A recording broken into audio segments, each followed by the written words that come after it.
साथियों, आप सभी का इस प्लेटफॉर्म पर स्वागत है।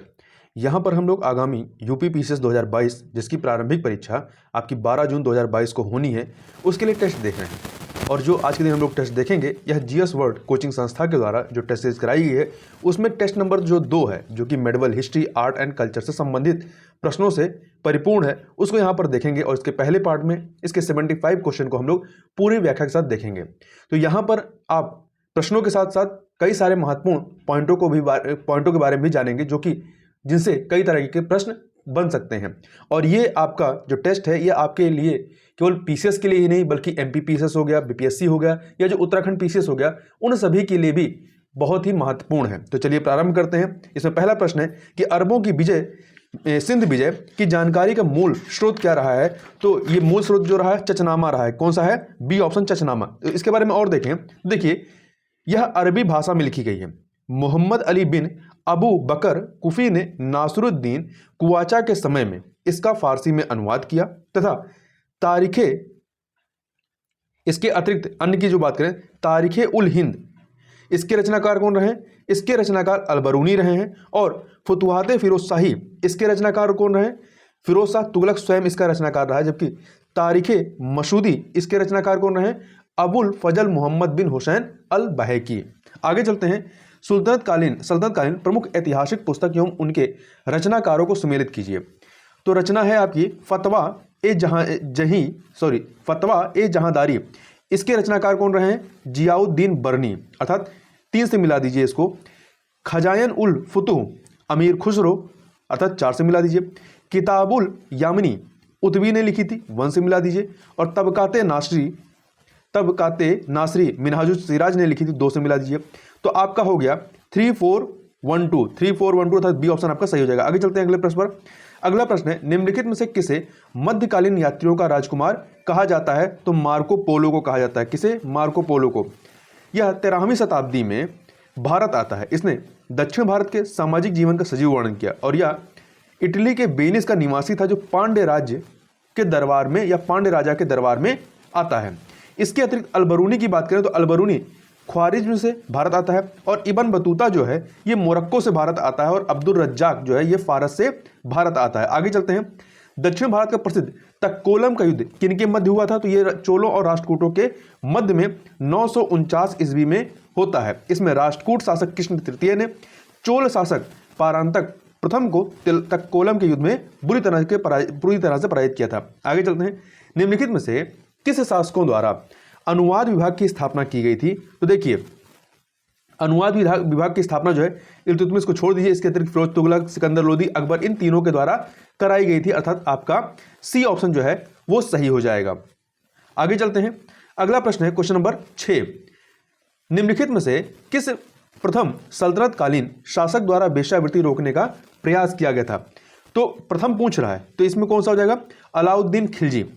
अलाउद्दीन खिलजी प्रथम सल्तनतकालीन शासक था, जिसके द्वारा वेश्यावृत्ति रोकने का प्रयास किया गया। इसने आदेश दिया कि समस्त वेश्याएं एक निर्धारित अवधि में विवाह कर लें। वहीं मुगल काल की बात करें तो मुगल काल में औरंगजेब ने भी वेश्यावृत्ति का निषेध किया था। और अकबर ने अपने शासनकाल में वेश्याओं को हटाकर सैतानपुरी में बसाया था, मतलब इनके लिए सैतानपुरी नामक एक नगर बसाया था। आगे देखते हैं। निम्नलिखित में से किस शासक ने देवगिरी का नाम कुतुबाबाद या खुलदाबाद रखा था? तो ये नामकरण जो है मुबारक खिलजी के द्वारा किया गया था। आगे चलते हैं। और ये वर्तमान में है कहां पे? ये महाराष्ट्र के औरंगाबाद में है। अगले प्रश्न पे चलते हैं। मदुरा विजय कृति में अपने पति के विजय अभियानों का वर्णन करने वाली कवियत्री कौन थी? तो ये थी गंगा देवी। कौन थी? गंगा देवी।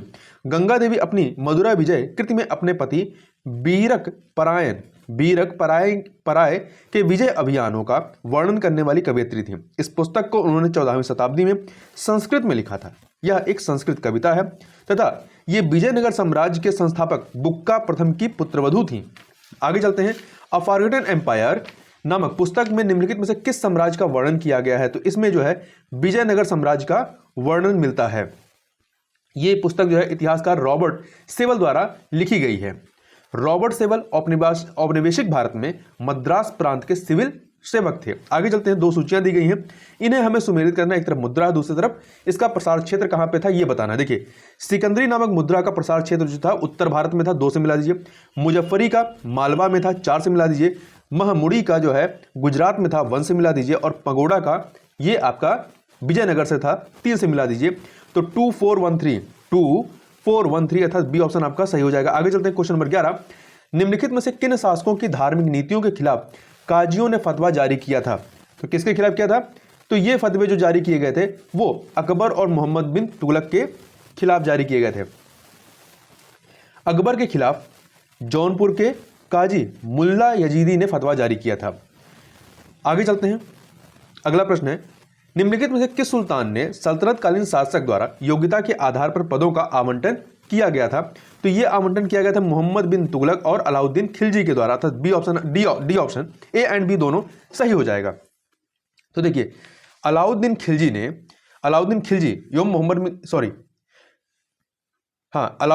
एवं मोहम्मद बिन तुगलक दोनों का राज्याभिषेक बलबन के लाल भवन में हुआ था। दोनों ने योग्यता के आधार पर पदों का आवंटन किया था। दोनों ने भू राजस्व की दर कितनी रखी थी? 50% रखी थी। आगे चलते हैं, निम्नलिखित में से किस दिल्ली सल्तनतकालीन शासक द्वारा सर्वप्रथम मदिरा विभाग की स्थापना की गई थी? तो यह मदिरा विभाग की स्थापना फिरोज तुगलक ने की थी। फिरोज तुगलक के शासनकाल में होती है, और फिरोज तुगलक संगीत का संरक्षक एवं मदिरा का शौकीन था। आगे चलते हैं, निम्नलिखित में से कौन सा एक अष्टभुजी मकबरा है? तो सिकंदर लोदी का जो मकबरा है, सिकंदर लोदी का मकबरा अष्टभुजी मकबरा है जो कि नई दिल्ली में स्थित है। सर्वप्रथम इसी मकबरे में दोहरे गुंबद का निर्माण किया गया था। इस मकबरे का निर्माण उनके बेटे अर्थात सिकंदर लोदी के बेटे इब्राहिम लोदी द्वारा 1517 से लेकर 1518 के मध्य में कराया गया था। यह मकबरा मुबारक शाह के मकबरे से काफी हिस्सों से प्रेरित था, जो कि इंडो इस्लामिक में बना है, और यह मकबरा भारतीय उपमहाद्वीप में पहला उद्यान मकबरा है, सिकंदर लोदी का जो मकबरा है आपका। आगे चलते हैं, अकबर ने सर्वप्रथम दक्षिण भारत के किस राज्य पर आक्रमण किया था? अकबर के समकालीन दक्षिण भारत में 4 राज्य थे, ठीक है। कौन कौन से? खानदेश, अहमदनगर, बीजापुर तथा गोलकुंडा। इनमें से अकबर ने अपना पहला दक्षिण अभियान जो है 1593 ईस्वी में शहजादा मुराद और अब्दुल रहीम खान खाना के नेतृत्व में अहमदनगर पर किया था। आगे चलते हैं, अकबर के शासनकाल में ध्रुपद गायकों में शामिल थे, कौन शामिल थे? हरिदास और तानसेन। हरिदास और तानसेन अर्थात 2 और 3, बी ऑप्शन आपका सही हो जाएगा, ठीक है। जो तानसेन थे वो हरिदास के शिष्य थे। आगे चलते हैं, अकबर के शासनकाल में मुगल साम्राज्य कितने सूबों में बटा हुआ था? तो ये कुल 15 सूबों में बटा हुआ था।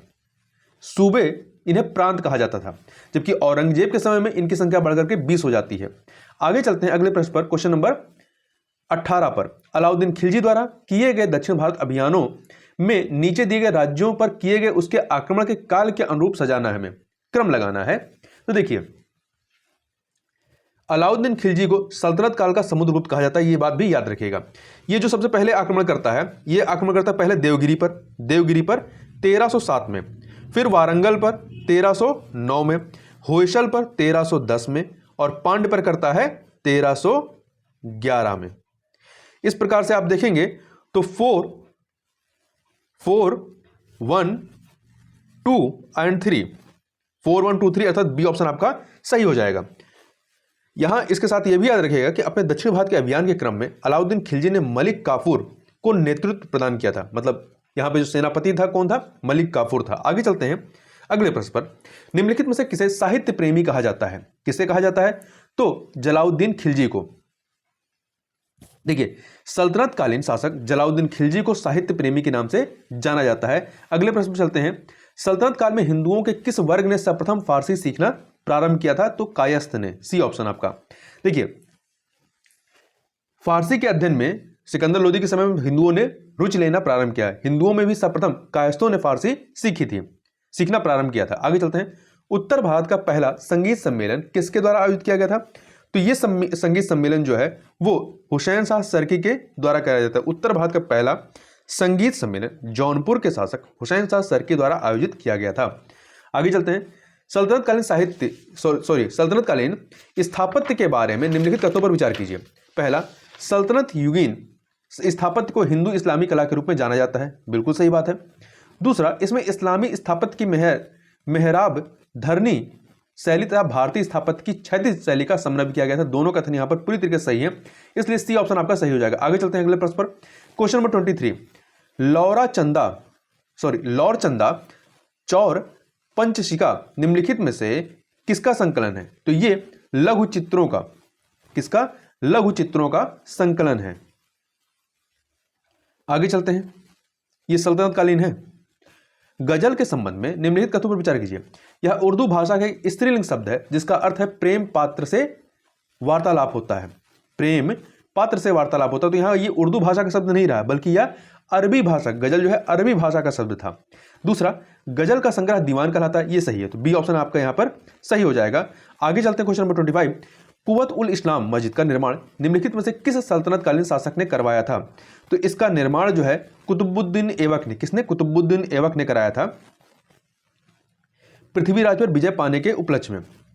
और यह दिल्ली में तुर्कों की पहली मस्जिद थी। इसके साथ ही इल्तुतमिश एवं अलाउद्दीन खिलजी ने कुव्वत उल इस्लाम मस्जिद का विस्तार करवाया था। आगे चल करके आगे चलते हैं। सुल्तानगढ़ी निम्नलिखित में से किस सल्तनत कालीन शासक का मकबरा है? तो ये जो है आपका नासिरुद्दीन का, किसका है? नासिरुद्दीन का। सुल्तानगढ़ी इल्तुतमिश के पुत्र नासिरुद्दीन का मकबरा, जिसका निर्माण 1231 ईस्वी में होता है। यह मकबरा कुतुब मीनार से 3 मील की दूरी पर मलकापुर में ही स्थित है। इल्तुतमिश भारत में मकबरा शैली के स्थापत्य का जन्मदाता माना जाता है। आगे चलते हैं। निम्नलिखित में से किस स्थापत्य में सर्वप्रथम घोड़े के नाल की आकृति के मेहराब का प्रयोग हुआ है या ऐसा देखा गया है? तो ये हुआ था अलाई दरवाजा में। किसमें? अलाई दरवाजा। अलाई दरवाजा जो है ये कुव्वत उल इस्लाम मस्जिद का प्रवेश द्वार है। इसका निर्माण अलाउद्दीन खिलजी के द्वारा कराया गया था। इसे इस्लामी वास्तुकला का रत्न कहा जाता है। सर्वप्रथम इसी स्थापत्य में घोड़े के नाल की आकृति के मेहराब का प्रयोग किया गया है। आगे चलते हैं। निम्नलिखित में से कौन शब्द इस्लामिक विधि पर पहली मस्जिद है? तो ये कौन सी है? जमायत खान मस्जिद। कौन सी है? जमायत खान मस्जिद है। ये शुद्ध, यहाँ पे शब्द नहीं होना चाहिए, यहाँ पे शुद्ध इस्लामिक विधि पर होना चाहिए। ठीक है, तो जमायत खान मस्जिद शुद्ध इस्लामिक विधि पर निर्मित पहली मस्जिद है। इसका निर्माण अलाउद्दीन खिलजी ने कराया था, जो कि शेख निजामुद्दीन औलिया के मकबरे के साथी है। इस मस्जिद में घोड़े के नाल की भांति अर्ध वृत्तीय मेहराबों का प्रयोग हुआ है। आगे चलते हैं क्वेश्चन नंबर 29 पर। तो 29 नंबर क्वेश्चन है, निम्नलिखित में से किस मकबरे को शेर शाह के मकबरे का पूर्वगामी माना जाता है? तो ये माना जाता है गियासुद्दीन के मकबरे को। गियासुद्दीन के मकबरे को शेर शाह के मकबरे का पूर्वगामी कहा गया है। इसका निर्माण अर्थात गियासुद्दीन के मकबरे का निर्माण स्वयं गियासुद्दीन तुगलक ने करवाया था, जो पंचभुजी है तथा कृत्रिम झील के मध्य पानी से घिरा हुआ है। बलबन का मकबरा जो है वो, बलबन के मकबरे की बात करें तो ये जो है आपका पूर्ण इस्लामिक शैली में निर्मित पहला मकबरा है, पूर्ण इस्लामिक शैली में। तथा मुबारक शाह का मकबरा जो है तथा मोहम्मद शाह का मकबरा, ये दोनों मकबरे अष्टभुजी हैं। आगे चलते हैं। पर्सी ब्राउन ने निम्नलिखित में से किसे बंगाल का सर्वश्रेष्ठ स्थापत्य माना है? तो ये माना गया है किसको? दाखिल दरवाजा को। बारबक शाह जो कि 1459 से लेकर के 79 तक के द्वारा बंगाल में मतलब शासन किया जाता है। तो इसके द्वारा बंगाल में एक भूमिगत नहर एवं दाखिल दरवाजा का निर्माण करवाया गया था। इस दाखिल दरवाजे को पर्सी ब्राउन ने बंगाल का सर्वश्रेष्ठ स्थापत्य माना है। आगे चलते हैं। दिल्ली के चौथे शहर जहां पनाह का निर्माण किसके द्वारा कराया गया था? तो इसका निर्माण मोहम्मद बिन तुगलक के द्वारा कराया गया था। तो दिल्ली के चौथे शहर जहां पनाह का निर्माण मोहम्मद बिन तुगलक द्वारा सीरी एवं राय पिथौरा के बीच किया गया था। यह नगर प्रथम एवं द्वितीय नगरों को जोड़ता था। आगे चलते हैं अगले प्रश्न पर। अगला प्रश्न है, शेर शाह सूरी एवं मलिक मोहम्मद जायसी ने निम्नलिखित में से कहां शिक्षा प्राप्त की थी? तो कहां शिक्षा प्राप्त की थी? जौनपुर में। मध्यकाल में जौनपुर शिक्षा का एक प्रमुख एवं प्रसिद्ध केंद्र था। उसे सिराजे हिंद कहा जाता था। शेर शाह सूरी एवं मलिक मोहम्मद जायसी ने जौनपुर से ही शिक्षा प्राप्त की थी। बीबी राज बेगम का मदरसा जौनपुर की प्रसिद्ध शिक्षण संस्था थी। आगे चलते हैं। अकबर ने निम्नलिखित में से कहां पर राजकीय पुस्तकालय की स्थापना की थी? तो यह राजकीय पुस्तकालय स्थापित किया गया था आगरा में। अकबर ने फतेहपुर सीकरी में एक मदरसा था, लड़कियों के लिए एक स्कूल खोला था। आगरा में उसने एक राजकीय पुस्तकालय की स्थापना की तथा वहाँ एक बड़ा कॉलेज खोला। सिराज से वहाँ पढ़ने के लिए विद्वानों को बुलाया था। आगे चलते हैं। मुगल काल में लखनऊ का फिरंगी महल किस शिक्षा का प्रमुख केंद्र था? तो ये जो है आपका न्यायिक शिक्षा का केंद्र था। औरंगजेब ने लखनऊ की फिरंगी महल को शिक्षा निमित्त दे दिया था, जो कि न्यायिक शिक्षा या फिक का प्रमुख केंद्र था। जबकि औरंगजेब के काल में ही मदरसा ए रहीमिया की स्थापना हुई, जो हदीस जो हदीस परंपराओं एवं टीकाओं का प्रसिद्ध केंद्र था। वहीं मुगल काल में श्यालकोट का मदरसा व्याकरण शिक्षा के लिए प्रसिद्ध था या उसका केंद्र था। वहीं अकबर ने अपने शासनकाल में एक फरमान जारी कर गणित एवं खगोल विद्या को अनिवार्य कर दिया था या अनिवार्य विषय बना दिया था। आगे चलते हैं, निम्नलिखित में से किस मुगल कालीन शासक ने उर्दू को राजकीय संरक्षण प्रदान कर उसे प्रोत्साहित किया था? तो ये किया था मोहम्मद शाह रंगीला ने। मुगल बादशाहों में मोहम्मद शाह रंगीला पहला मुगल शासक था जिसने उर्दू को राजकीय संरक्षण प्रदान किया था और उसे प्रोत्साहित किया। उसने 1722 में दक्षिण से उर्दू शायरी के जन्मदाता वली ढकनी को बुलाया। उन्होंने दीवान की रचना की। आगे चलते हैं अगले प्रश्न, क्वेश्चन नंबर 36।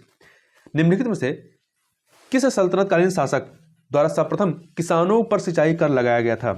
तो ये सिंचाई कर किसने लगाया था? ये लगाया था फिरोज शाह तुगलक ने।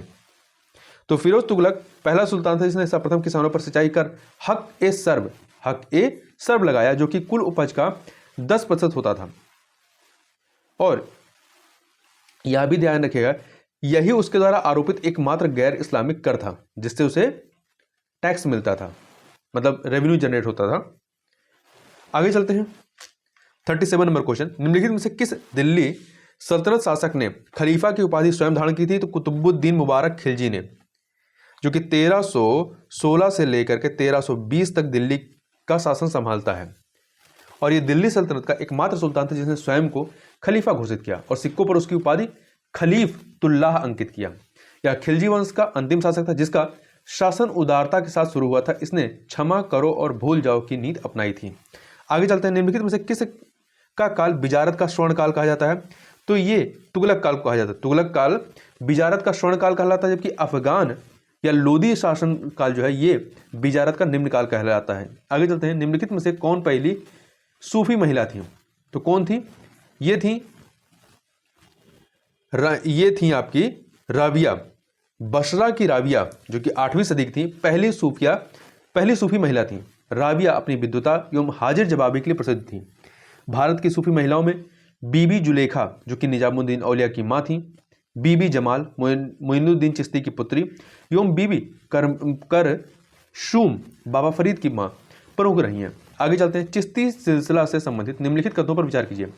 3 कथन है। ख्वाजा अबू अब्दाल चिश्ती सिलसिला के संस्थापक थे। ख्वाजा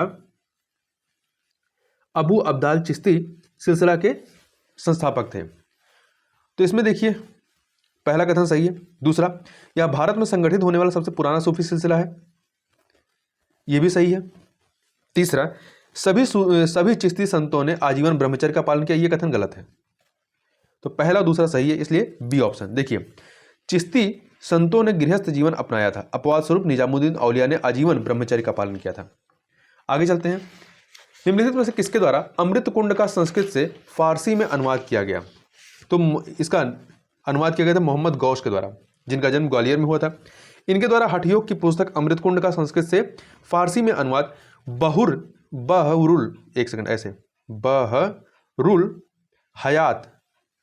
हयात के रूप में किया गया था। हालांकि इससे पूर्व भी अमृत कुंड का अरबी भाषा में अनुवाद हो चुका था, यह फारसी में अनुवाद उन्होंने किया था। इसके अतिरिक्त मोहम्मद गौश सत्तारी सिलसिला के सबसे महत्वपूर्ण सूफी थे। हुमायूं तानसेन इनके प्रमुख शिष्य थे। वहीं बहारुद्दीन जकरिया की बात करें तो बहारुद्दीन जकरिया जो हैं ये भारत में सोहरावर्दी सिलसिला के संस्थापक थे और ख्वाजा बहाउद्दीन नक्शबंदी सिलसिला के संस्थापक थे। आगे चलते 42 नंबर क्वेश्चन को देखते हैं। ये क्वेश्चन है, निम्नलिखित में से किस मुगल कालीन शासक ने सूरदास को आश्रय दिया था? तो सूरदास को आश्रय जो है जहांगीर ने दिया था। किसने? जहांगीर ने। और उसी के संरक्षण में इन्होंने सूरसागर की रचना की। इसके अतिरिक्त इन्होंने सूरसागर, सूरसावली और साहित्य लहरी नामक रचना की थी। आगे चलते हैं, भक्ति आंदोलन से संबंधित निम्नलिखित को सुमेलित कीजिए। नीचे 2 कूट दिए गए हैं, संप्रदाय और सूची। संप्रदाय और स्थान, नारायणी संप्रदाय, इसकी स्थापना गुजरात में हुई थी। कहाँ पे? गुजरात में। 4 से मिला दीजिए। नारायण दास के द्वारा। प्रणामी संप्रदाय, ये मध्य प्रदेश। 3 से मिला दीजिए। में प्राणनाथ ने इस संप्रदाय की स्थापना की थी। राधा वल्लभी संप्रदाय आगरा। 2 से मिला दीजिए। इसकी स्थापना हित हरिवंश ने की थी। दासकूट आंदोलन 16वीं सदी का है, कर्नाटक। 1 से मिला दीजिए।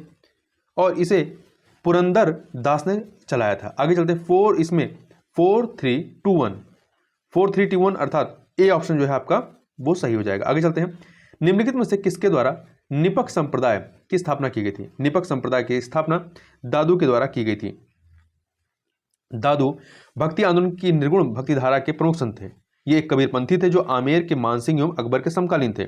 इन्हें राजस्थान का कबीर भी कहा जाता है। ध्यान रखिएगा, राजस्थान कबीर किसे कहते हैं? दादू को कहते हैं। इसके अतिरिक्त जो स्वामी हरिदास थे, ये सखी संप्रदाय की स्थापना इन्होंने की थी। चैतन्य ने मध्य गौड़ीय संप्रदाय की और विष्णु स्वामी ने रुद्र संप्रदाय की स्थापना की थी। आगे चलते हैं। आदि ग्रंथ से संबंधित निम्नलिखित कथनों पर विचार कीजिए। 1604 ईस्वी में आदि ग्रंथ का संकलन सिखों के छठवें गुरु अर्जुन देव ने किया था। तो छठे नहीं थे, ये पांचवें थे, इसलिए कथन गलत हो गया। दूसरा, इसमें सबसे प्रारंभिक रचना जयदेव की ही तथा सबसे अंतिम रचना गुरु गोविंद सिंह की नहीं। सबसे अंतिम जो है गुरु गोविंद सिंह की नहीं है, बल्कि किसकी है? 9वें गुरु तेग बहादुर की है। तो यहां पर जो है दोनों में से कोई कथन सही नहीं है, तो डी ऑप्शन आपका सही हो जाएगा। आगे चलते हैं। अकबर के काबुल अभियान के समय वहां का शासक कौन था? तो वहां का शासक कौन था? हकीम मिर्जा, काबुल का। अकबर की कश्मीर विजय के समय वहां का शासक कौन था? यूसुफ खां। और थट्टा या सिंध विजय के समय वहां का शासक कौन था? जानी बेग। तथा गुजरात की विजय के समय वहां का शासक कौन था? सुल्तान मुजफ्फर शाह तृतीय। आगे चलते हैं। 47 नंबर क्वेश्चन को देखते हैं। अकबर ने निम्नलिखित में से किसकी अध्यक्षता में अनुवाद विभाग की स्थापना की थी? तो फैजी के नेतृत्व में अनुवाद विभाग की स्थापना की थी तथा अब्दुल रहीम खान खाना को इसका उपाध्यक्ष बनाया था। आगे चलते हैं। निम्नलिखित में से किसे अकबर के युग का कालिदास कहा जाता है? तो किसे कहा जाता है? गोविंद भट्ट को। गोविंद भट्ट को कहा जाता है। इन्हें अकबरीय कालिदास की उपाधि प्राप्त थी। अकबर मुगल सम्राट था जिसने अकबर पहला मुगल सम्राट था जिसने संस्कृत को संरक्षण प्रदान किया। पंडित जगन्नाथ को शाहजहां ने गंगाधर की उपाधि प्रदान की थी। इनकी रचनाओं में रस गंगाधर एवं गंगा लहरी की रचना रही है। आगे देखते हैं। रुकम ये बानो, नादिर बानो और साहिफा बानो किसके शासनकाल की महिला चित्रकार थी? तो ये जो है जहांगीर के काल की चित्रकार थी। किसके समय की? जहांगीर के समय की। जहांगीर का काल मुगल चित्रकला का स्वर्णकाल कहा जाता है और वह स्वयं चित्रकला का सर्वश्रेष्ठ पारखी था। मुगल शासन काल में सर्वप्रथम अकबर ने चित्रकला विभाग का गठन किया था। आगे चलते हैं। निम्नलिखित में से कौन सा मकबरा भारत में सर्वप्रथम निर्मित पूर्णतया संगमरमर का बना हुआ है? तो कौन सा है? तो यह है होशंग शाह का मकबरा जो कि मध्य प्रदेश के मांडू में स्थित है। इसके अतिरिक्त एक फैक्ट और याद रखिएगा। एतमाद उद्दौला का मकबरा मुगल काल में पूर्ण संगमरमर से निर्मित पहली इमारती रचना थी। देखिए यहां मकबरे की बात कर रहा है, तो पूर्णतः संगमरमर का मकबरा होशंग शाह का मकबरा। जबकि यदि कहा जाता है कि पूर्ण संगमरमर से निर्मित पहली इमारती संरचना की यदि बात करेंगे तो ये आपका एतमुद्दौला का मकबरा है। आगे चलते हैं। 51 नंबर क्वेश्चन। मुगल काल में निम्नलिखित में से किस शासक ने सार्वजनिक निर्माण विभाग की स्थापना की? तो मुगल काल की बात कर रहे हैं, तो किसने की थी? शाहजहां ने। मुगल काल में शाहजहां ने सार्वजनिक निर्माण विभाग की स्थापना की। इसका काल स्थापत्य कला का स्वर्णयुग माना जाता है। शाहजहां ने दिल्ली में लाल किला, जामा मस्जिद और आगरा में ताजमहल का निर्माण कराया। सल्तनत युग में फिरोज तुगलक, मुगल काल में शाहजहां था और अपने काल में डलहौजी ने सार्वजनिक निर्माण विभाग की स्थापना की थी। आगे चलते हैं। निम्नलिखित में से किसका मकबरा भारत में नहीं है? तो किसका नहीं है? जहांगीर, अनारकली, नूरजहां, इन सभी का मकबरा जो है ये आपका भारत में नहीं बल्कि पाकिस्तान के लाहौर में स्थित है। यहां ध्यान रखने वाली बात है, जहांगीर का मकबरा ये लाहौर के शहदारा में स्थित है जिसका निर्माण नूरजहां ने करवाया था, और अनारकली के मकबरे का निर्माण जो है वो जहांगीर ने करवाया था। आगे चलते हैं। हुमायूं के मकबरे के संबंध में निम्नलिखित में से कौन सा कथन सही नहीं है? दोहरी गुंबद वाला यह प्रथम मुगल मकबरा है, सही है। यह मकबरा चारबाग पद्धति से निर्मित प्रथम स्मारक, ये भी सही है। संपूर्ण भवन सफेद पत्थर था, गुंबद लाल पत्थर से है, ये कथन गलत है। संपूर्ण भवन लाल पत्थर और गुंबद जो है सफेद पत्थर से निर्मित है, इसलिए सी वाला सही नहीं है। वहीं यह मकबरा नालंदा के पंचरथ से भी प्रेरित था, ये भी सही है। इस मकबरे में 5 बादशाह, दाराशिकों तथा अन्य को दफनाया गया था। यहाँ इतनी खबरें हैं कि हुमायूं के मकबरा तैमूर वंश का शासनकाल शमशान गृह कहलाता है। तैमूर वंश का शमशान गृह कहलाता है। आगे चलते हैं 54 नंबर क्वेश्चन को देखते हैं। 54 नंबर क्वेश्चन, निम्नलिखित में से किस इमारत को फतेहपुर सीकरी का गौरव कहा जाता है? तो ये गौरव जो है आपका जामा मस्जिद को कहा जाता है। देखिए, गुजरात विजय के पश्चात अकबर ने ये फतेहपुर सीकरी का नाम फतेहपुर किया। इसी विजय के उपलक्ष्य में यहाँ बुलंद दरवाजा का निर्माण भी किया गया। सीकरी का सर्वाधिक प्रभावोत्पादक भवन जामा मस्जिद है, जिसे फतेहपुर सीकरी का गौरव कहा जाता है। सीकरी की सबसे बड़ी इमारती संरचना जो है जोधाबाई महल है। पंचमहल का निर्माण नालंदा के बौद्ध विहारों की प्रेरणा पर आधारित है। इसके अतिरिक्त इन सभी इमारतों का निर्माण अकबर द्वारा फतेहपुर सीकरी में कराया गया है। मतलब ये जामा मस्जिद, जोधाबाई महल, पंचमहल, बुलंद दरवाजे, इन सब की। आगे चलते हैं 55 नंबर क्वेश्चन, आगरा के लाल किले में स्थित संरचनाएं कौन सी हैं? तो यहाँ पर आपका जहांगीरी महल है, जयपुर भवन है, अकबरी महल है, दिल्ली दरवाजा, ये सभी के सभी यहाँ पर शामिल है। इसलिए सी ऑप्शन आपका सही हो जाएगा। आगरा के किले का निर्माण 1565 ईस्वी में कासिम खां की देखरेख में ग्वालियर दुर्ग के अनुरूप किया गया था। इसका निर्माण अकबर ने करवाया था, जो अकबर शैली का प्रथम उदाहरण है। आगे चलते हैं, 2 सूचियां दी गई, इन्हें हमें सुमिलित करना है। एक तरफ बाघ है, दूसरे उसके शासक हैं। देखिए, पिजौरा बाग जो कि हरियाणा का है, इसका निर्माण औरंगजेब ने कराया था, 3 से मिलाइए। चश्मा ए शाही बाग कश्मीर का है, शाहजहां ने कराया था, 1 से मिला दीजिए। अंगूरी बाग आगरा में है, अकबर ने, 3 से मिला दीजिए। अकबर 4 से मिलाइए। वहीं शालीमार का बाग कश्मीर, ये जहांगीर ने, 2 से मिलाइए। 3142 अर्थात बी ऑप्शन आपका सही हो जाएगा। आगे चलते हैं, अकबर के दरबार में निम्नलिखित में से कौन महान वैज्ञानिक था? तो महान वैज्ञानिक कौन था? ये था मीर फतुल्लाह था, फारस का मीर फतुल्लाह सिराजी। वहीं महान खगोल शास्त्री के साथ भौतिक शास्त्र, रसायन शास्त्र एवं यांत्रिक विज्ञान का भी यह ज्ञाता था। अकबर द्वारा उसे सामरिक कारखानों का प्रमुख बनाया गया, जबकि अकबर के दरबार में महादेव प्रथम वैद्य थे और चंद्रसेन प्रथम जो थे ये चिकित्सक थे। मुल्ला फरीद शाहजहां के समय महानतम ज्योतिषविदों में से एक था। आगे चलते हैं, अगला प्रश्न है 58 नंबर क्वेश्चन, मुगल काल में बयाना एवं शखरेज किसके उत्पादन के प्रमुख केंद्र थे? तो ये नील के उत्पादन के प्रमुख केंद्र थे। देखिए, मुगल काल में आगरा में स्थित बयाना एवं गुजरात में स्थित सरखेज नील उत्पादन के प्रमुख केंद्र थे। बयाना के नील का विशद वर्णन पेलसार्ट ने किया है। मुगल काल में सांभर झील जो कि अजमेर में है और शमशाबाद जो कि लाहौर में है, नमक उत्पादन के प्रमुख केंद्र थे। शोरा का उत्पादन मुगल काल में मुख्यतः कोरोमंडल तट एवं बिहार में उत्पादित किया जाता था। मुगल काल में बंगाल एवं गुजरात में कागज उद्योग प्रचलित था। आगे चलते हैं, 59 नंबर क्वेश्चन, हल्दी घाटी के युद्ध के समय महाराणा प्रताप की राजधानी कौन सी थी? कुंभलगढ़ थी। देखिए, हल्दी घाटी का युद्ध जो है 1576 ईस्वी में होता है, मेवाड़ के शासक महाराणा प्रताप और अकबर के बीच में। इस समय महाराणा प्रताप की राजधानी कुंभलगढ़ थी। इस युद्ध में अकबर की विजय होती है। हल्दी घाटी के युद्ध के पश्चात राणा प्रताप ने डूंगरपुर के निकट चावड़ में अपनी नई राजधानी बनवाई। आगे चलते हैं, निम्नलिखित में किस मुगल शासक ने अपने शासनकाल में भू राजस्व की नस्क प्रणाली को अपनाया था? तो यह नस्क प्रणाली अपनाया था औरंगजेब ने। ठीक है, जिसके अंतर्गत भू राजस्व की राशि को उपज का आधा कर दिया गया था। आगे चलते हैं, निम्नलिखित में से किसे या किस काल को शहरीकरण का स्वर्ण युग कहा जाता है? शहरीकरण का स्वर्ण युग जो है मुगल काल को कहा जाता है। किसे? मुगल काल को, क्योंकि इस समय बड़े बड़े शहर बसाए गए थे। इस समय जो टोटल जनसंख्या थी उसका 15% जनसंख्या शहरों में रहती थी और 85% जनसंख्या जो है वो गांव में निवास करती थी। आगे चलते हैं, मुगल काल में 17वीं शताब्दी में संपूर्ण भारत से सर्वाधिक निर्यातित एवं सर्वाधिक महत्वपूर्ण वस्तु क्या थी? मतलब जो हम लोग बेचते थे वो थी आपकी सूती कपड़ा।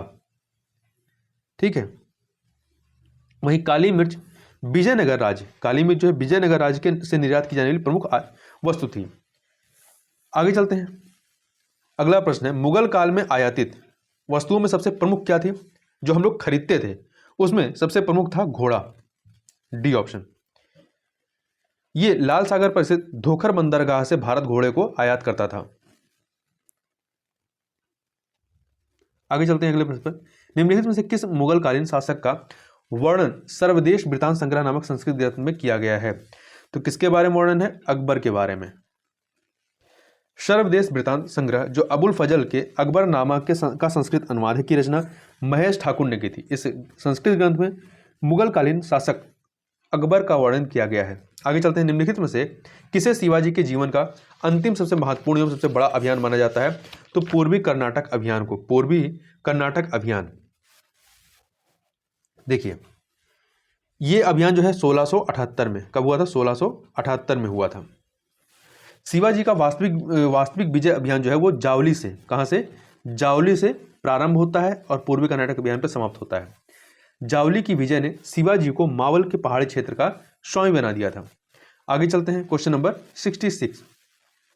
शेरशाह सूरी ने निम्नलिखित में से किन सड़कों का निर्माण कराया था? तो इसने कुल 4 सड़कों का निर्माण कराया था अपने शासनकाल में। इसमें सोनार गांव बंगाल से लाहौर तक, जिसे ग्रांड ट्रंक रोड या जीटी रोड के नाम से जानते हैं, आगरा से बुरहानपुर तक, आगरा से चित्तौड़ तक, लाहौर से मुल्तान तक, अर्थात डी ऑप्शन आपका सही हो जाएगा। आगे चलते हैं। सल्तनत काल में निम्नलिखित में से किसे सिराजे हिंदुस्तान के नाम से जाना जाता था? तो जौनपुर को। किसको? जौनपुर को। जौनपुर में सरकी साम्राज्य की स्थापना फिरोज तुगलक के प्रमुख अमीर तथा नासरुद्दीन तुगलक के विद्रोही सूबेदार मलिक सरवर ख्वाजा जहां ने किया था। सिराजे हिंदुस्तान, जिसे पूर्व का सिराज भी कहते हैं। आगे चलते हैं। नीचे 2 सूचियां दी गई हैं, एक तरफ स्थापत्य है, दूसरी तरफ उसके शासक हैं, इन्हें सुमेलित करना है। बदायूं की जामा मस्जिद, बदायूं की जामा मस्जिद इल्तुतमिश 3 से मिला दीजिए। जौनपुर की झंझरी मस्जिद, जौनपुर की झंझरी मस्जिद इब्राहिम शाह सरकी 4 से मिला दीजिए। जौनपुर का लाल दरवाजा, जौनपुर का लाल दरवाजा हुसैन शाह सरकी 1 से मिला दीजिए। आगरा की मोती मस्जिद, आगरा की मोती मस्जिद जो है ये शाहजहां ने बनवाई थी, 2 से मिला दीजिए। अर्थात 3412 अर्थात ए ऑप्शन आपका सही हो जाएगा। यहां ध्यान रखिएगा कि बदायूं का जामा मस्जिद, जौनपुर के झंझरी मस्जिद तथा लाल दरवाजे का निर्माण सल्तनत काल के स्थापत्य से संबंधित रहा है। आगे चलते हैं। शाहजहां द्वारा दिल्ली को मुगलों की राजधानी बनाने से पूर्व निम्नलिखित में से कौन मुगल साम्राज्य की राजधानी थी? तो आगरा थी। क्या थी? आगरा थी। देखिए शाहजहां ने 1638 ईस्वी में दिल्ली में शाहजहानाबाद नामक नगर की नींव डाली तथा 1648 ईस्वी में इसको मुगलों की अंतिम राजधानी बनाया। आगे देखते हैं। सर्वाधिक टकसालों की संख्या निम्नलिखित में से किस मुगल शासक के काल में थी? तो औरंगजेब के शासनकाल में। सर्वाधिक रुपयों की ढलाई औरंगजेब के काल में हुई थी। टकसाल के अधिकारी को दरोगा कहा जाता था। मुगल युग में सोने, चांदी एवं तांबे के सिक्कों का निर्माण हुआ था। इस युग में सर्वप्रथम स्वर्ण सिक्के चलाने का श्रेय जो है अकबर को जाता है। आगे चलते हैं अगले प्रश्न पर, क्वेश्चन नंबर 71 पर। शिवाजी की भू राजस्व व्यवस्था के संबंध में निम्नलिखित कथनों पर विचार कीजिए। पहला, शिवाजी की भू राजस्व व्यवस्था अहमदनगर के मलिक अंबर की व्यवस्था पर आधारित थी। बिल्कुल सही बात है। शिवाजी ने लगान वसूली के लिए रैयत वाली व्यवस्था को अपनाया। ये भी सही है। दोनों यहां पर कथन पूरी तरीके से सही है। शिवाजी ने प्रारंभ में भू राजस्व की दर 33% रखी, जिसे बाद में बढ़ा करके 40% कर दिया गया था, और राजस्व अनाज एवं नगद दोनों रूपों में दिया जा सकता था। आगे चलते हैं। निम्नलिखित में से कौन सा नगर दिल्ली के 7 नगरों में पहला है? दिल्ली के 7 नगरों में पहला कौन सा है? वो है आपका महरौली। कुतुबुद्दीन ऐबक द्वारा किला ए राय पिथौरा के चारों ओर निर्मित भवन महरौली दिल्ली के महान नगरों में से एक है। वहीं सीरी जो है, सीरी ये अलाउद्दीन खिलजी द्वारा निर्मित दिल्ली का द्वितीय नगर है। गियासुद्दीन तुगलक द्वारा बसाया गया शहर तुगलकाबाद, गियासुद्दीन तुगलक द्वारा बसाया गया तुगलकाबाद दिल्ली का तीसरा नगर था। वहीं मोहम्मद बिन तुगलक द्वारा बसाया गया जहां पनाह नगर दिल्ली का चौथा नगर है या था। आगे देखते हैं। सर्वप्रथम किसके द्वारा दिल्ली के चारों कोनों पर 4 किलों का निर्माण कराया गया था? तो यह निर्माण बलबन ने करवाया था। ये 4 किले कौन से थे? भोजपुर, पटियाली, कंपिल और जलाली। भोजपुर, पटियाली, कंपिल, जलाली। आगे देखते हैं। कुतुबुद्दीन ऐबक ने निम्नलिखित में से किस चंदेल शासक को हराकर बुंदेलखंड के कलिंजर, महोबा एवं खजुराहो को जीता था? तो इसने परमार देव को हराया था। किसको हराया था? परमारी देव को हराया था। कब? 1202 ईस्वी में। आगे चलते हैं। इब्न बतूता द्वारा लिखा गया यात्रा वृतांत रहला किस भाषा में लिखी गई? तो रहला जो है ये आपका अरबी भाषा में, किस में है? अरबी भाषा में लिखा गया है। और ये जो इब्न बतूता था इसे 14वीं शताब्दी में भारतीय उपमहाद्वीप के सामाजिक एवं सांस्कृतिक जीवन के सबसे महत्व के विषय में महत्वपूर्ण जानकारियां इस पुस्तक से मिलती हैं। सुल्तान मोहम्मद बिन तुगलक ने इसे दिल्ली में, अर्थात इब्न बतूता को दिल्ली में काजी के पद पर नियुक्त किया तथा बाद में अब उसे अपना दूत बनाकर चीन भेज देता है। तो इस प्रकार से यहाँ पर हम लोगों ने 75 क्वेश्चन को पूरी व्याख्या के साथ देखा। तो इस वीडियो में बस इतना ही, मिलते हैं नेक्स्ट वीडियो में, तब तक के लिए बहुत बहुत धन्यवाद।